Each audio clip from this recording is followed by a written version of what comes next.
Hey everybody, I'm Lee with Olsen Equine, and I'm glad you're here today because I've got a question for you.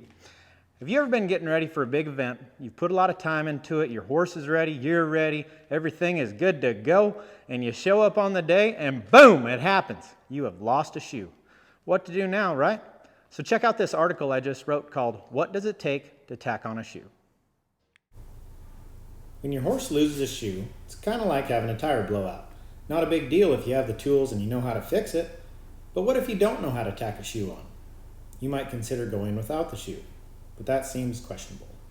You search high and low and you find a farrier, and you finally find one. Afterward you think, oh my gosh, this guy was expensive just to tack a shoe on. Think with me from the farrier's perspective.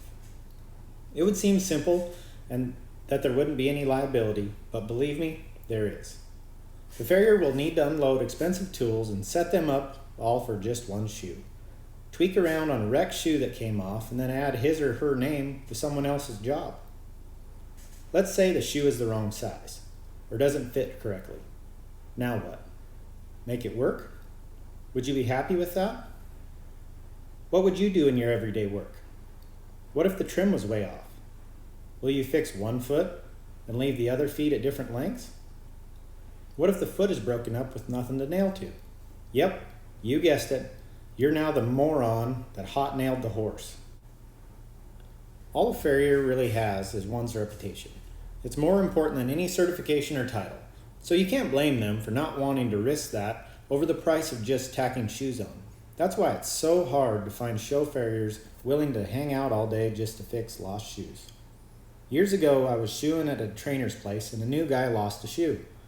I get a shoe put on and he says, "How much do I owe you?" I say, "Whatever you think is fair."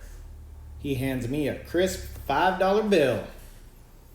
Another time I was shoeing for a client and an older man came up, leading a horse and carrying a shoe.